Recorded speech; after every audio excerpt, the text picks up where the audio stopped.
The Koala Who Could by Rachel Bright and Jim Field.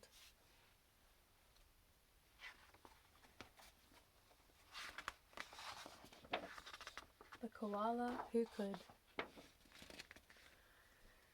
In a wonderful place at the breaking of dawn, where the breezes were soft and the sunshine was warm, a place where the creatures ran wild and played free, a koala called Kevin clung to a tree. A nicer grey fellow you never would meet, as soft as a soft thing from ear tufts to feet. His favourite way to relax in the sun was to cling and to nap and to munch a leaf bun. He was terribly good at all these three things. Yes, Kevin was king of the staying still kings. You see, high up was safe since he liked a slow pace, while the ground down below seemed a frightening place, too fast and too loud and too big and too strange. Nope, Kevin preferred not to move nor to change. So he clung to his tree as he knew how to do, and was never too keen to try anything new. So when Wombat stopped by and shouted one day, "Hey Kevin, why don't you come down here and play?"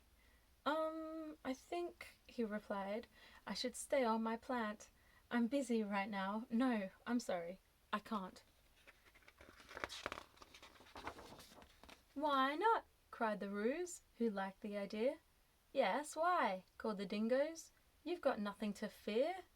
But Kevin, who wasn't the do things quick sort, said, "I've clinging to do, but thanks for the thought."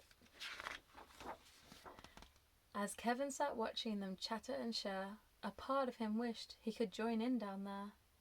But he knew he'd miss home in the dark and the late. The whole thing was risky, adventure could wait. Whatever the invite, he'd always say no. Oh dear, it seemed Kevin just couldn't let go.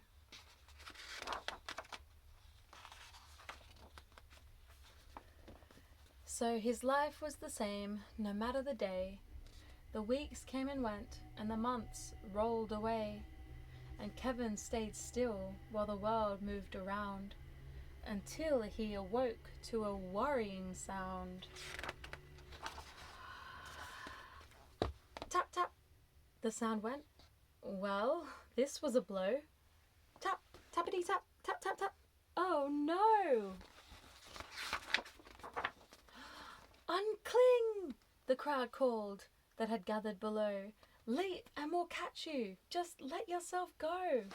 But Kevin was scared. "Let go? No, I shan't. I won't," clung on Kevin. "Oh dear, I just can't." Whoomp! Down came the tree with a cracking and pinging, crash and a wallop, with Kevin still clinging. Kevin, he carefully opened one eye and looked up at the loving staring down from the sky. Then, one claw by one claw, he slowly unclung. He felt springy and light and happy and young. The worst he could think of had now come to pass, and he was just fine. Why, he felt quite first class. So when Wombat held out a most welcoming paw, Kevin, he didn't hold back anymore. When Dingo asked, "Now will you come out to play?" the crowd all joined in with a "What do you say?" And even though this wasn't part of his plan, Kevin replied, "Yes, I think that I can."